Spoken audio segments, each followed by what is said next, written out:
พี่น้องมันบ่เกิดเป็นสาวไรลงทุนไป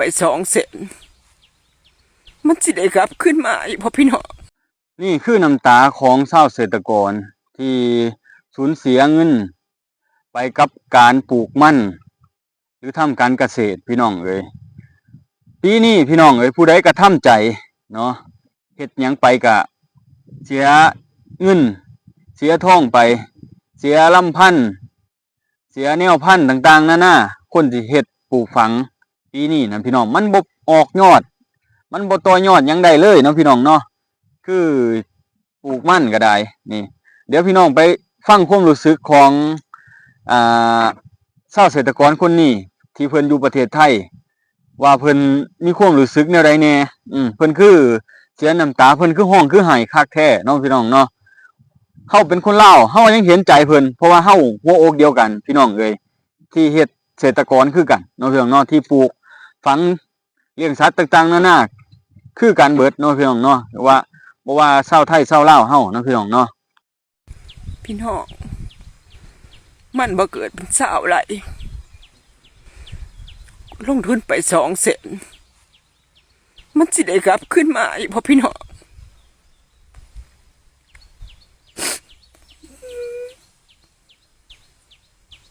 นี่คือน้ำตา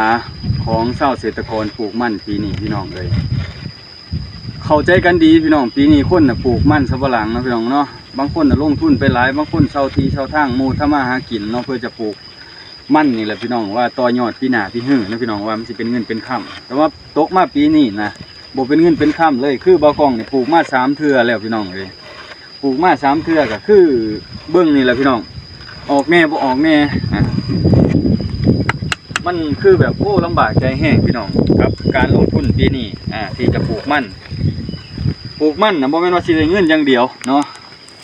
เสียเวลาอีกเนาะเสียเวลาเพราะว่าปีนี้นะมันแล้งฝนบ่ค่อยดี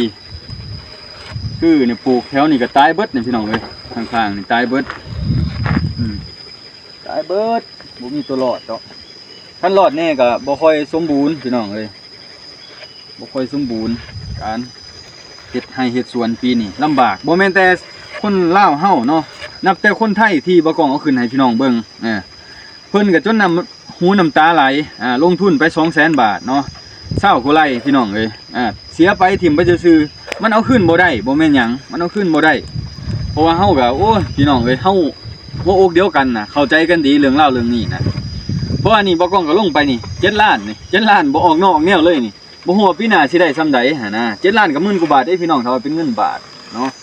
อันนี้มันบ่ออกนอกออกแนวหรอบ่กองว่านี่เดือน6เดือน7แล้วนี่เบิ่งที่นี่ปกตินะมันสิสูงเพียงพี่เลยเพียงเอวเพียงเอิกพี่น้องเพราะเขาปลูกแต่หัวปีพู้เด้ปลูกแต่เดือน1เดือน2ปลูกแต่ฝนแรกจนหอดเดือน6เลยมันยังเป็นแบบนี้อยู่โอ้ทรมานใจหลายพี่น้องเลยชาวเกษตรกรไทยลาวเฮานะนับจะปลูกหลุมปลูกยางบางคนปลูกยางเป็น1,000-2,000 ต้นนะคิดว่าฝนมันสิตกต่อเนื่องตายดับเบิดพี่น้องเลยตายดับเบิดทั้งทุนเบิดทั้งกำไรสิว่ามันสิต่อยอดชีวิตเจ้าของได้ในอนาคตมื้อข้างหน้าแต่ว่ามาเป็นแบบนี้ตกมาปีนี้บ่ฮู้ว่าปีหน้าปีฮื้อมันสิเป็นแบบใดพี่น้องมีแต่เฮาน่ะตั้งหลักเอาแล้วก็ค่อยๆแก้ไขไปอย่าพึ่งลงแห้งเกินไปเนาะพี่น้องเนาะค่อยๆวางแผนไปเนาะคือว่ากล้องคือว่าสิปลูกยางก็คือใจเย็นแห้งปีนี้เนาะเขายังว่าใจเย็นยังตายแล้วพี่น้องเลยเห็นอัน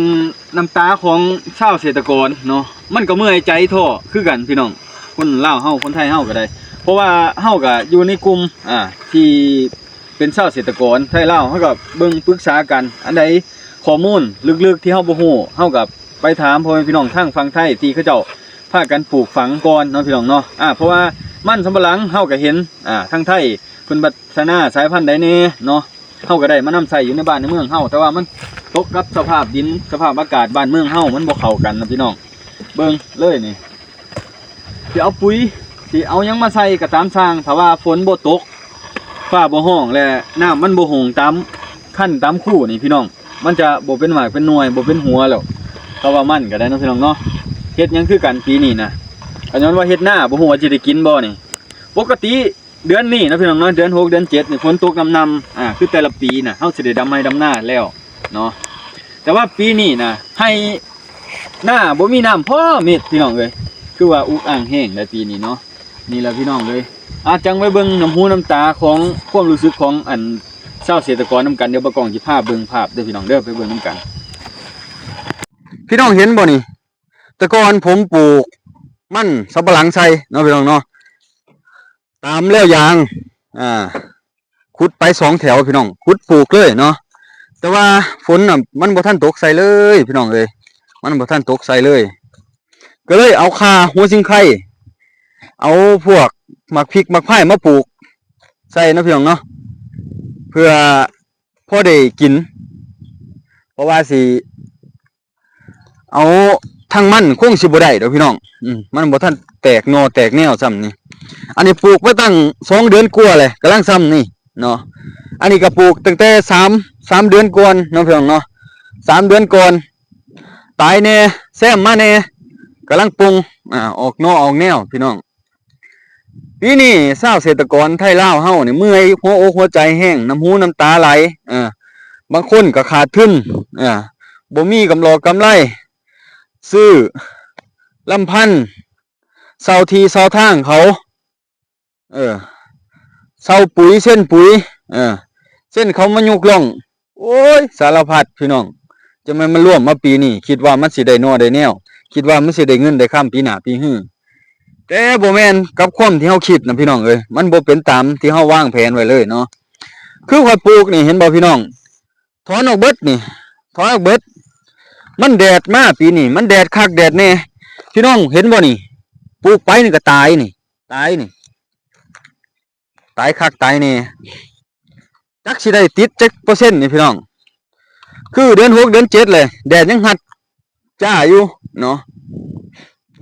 ถือว่าอันนี้ก็ได้อยู่ประมาณ 70% 75% ได้อยู่พี่น้องส่วนนี้คือยุกล่องไปก็ยาวอยู่สุดเหยียดพูลงทุนไป7 ล้านก็10,000 กว่าบาทพี่น้องเอ้ย10,000 กว่าบาทแต่ว่าเฮาก็เหือแห้งของเฮาเงินก้อนสุดท้ายบางคนน่ะเฮามีซ้ำนั้นแต่ว่าอยากเฮ็ดคิดว่ามันสิได้ตัวยอดปีหน้านะพี่น้องเอ้ยวางแผนไว้ว่ามันสิได้สิดีแต่ก็มีซีรีส์คือพี่น้องทั้งไทยเพิ่นเว้าหั่นแหละพี่น้องปีนี้มันลุบคือทั้งไทยเพิ่นเฮ็ดคักเนาะพี่น้องเนาะเพิ่นซื้อปอกซื้อปุ๋ยมาบำรุงต่างๆนั่นน่ะเฮ็ดให้มันงอกงามแต่ว่าเฮานี่คือยังปลูกธรรมชาติอยู่นี่คือบาวกองยังปลูกธรรมชาติอยู่ปุ๋ยนี่บ่ค่อยได้หว่านมีแต่ได้ฉีดเอามีแต่ฉีดทั้งใบเอาเนาะแต่ว่าทางไทยน่ะเพิ่นห้องพื้นยุกล่องห้องพื้นโอ้ยมีค่าใช้จ่ายหลายเนาะพี่น้องเนาะคือเฮานี่ปลูกเทื่อเดียวเฮาปลูกว่าหวังว่าพอได้ขวดได้หยังนำหมู่สิลงทุนคักๆคือเพิ่นน่ะบ่ได้พี่น้องเอ้ยเพราะเฮาต้นทุนมันน้อยคันสิเฮ็ดไปกู้เงินกู้ค้ำบัดแฮงสิตายซ้ำบัดตานี้พี่น้องเอ้ยจักสิหาเงินใส่มาใส่หนี้หมู่ถ้าว่ามันตายเบิดนี่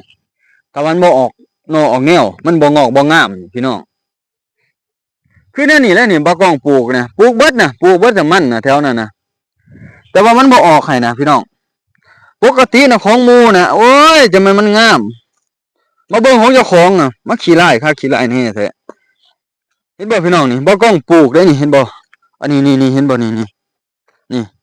อันนี้ปลูกนอนนี่เห็นบ่ออกอยู่น่ะ2 ต้น 3 ต้นออกไปพอปานนั้นแหละคิดว่ามันสิแตกคักๆมันบ่แตกพี่น้องมันออกได้น้อยเดียวนึงฝนบ่ห่ำเบิ่งที่แดดแจ่มพี่น้องเอ้ยผู้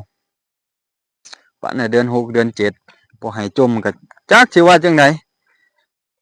ความรู้สึกของชาวเกษตรกรเฮาอันนี้คือเป็นมันตกค้างตั้งแต่ปีกายขวดบ่เบิดพี่น้อง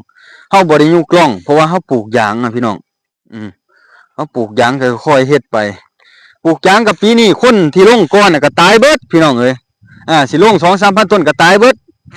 คิดว่าฝนมันสิตกต่อเนื่องแต่ว่ามันบ่เป็นกับความที่เฮาวางไว้เนาะพี่น้องเนาะนี่แหละพี่น้องเอ้ยบ่กล้องก็ได้คิดว่ามันบ่ได้แล้วปีนี้เบิดเงินเบิดค่ำแล้วพี่น้องก็เลยพากันออกมานี่สิมาตัดไม้ตัดพื้นลูกเตา กับเสี่ยว2เสี่ยวนี่พูดเลยเว้ยเอาพูดเลยก่อนเฮา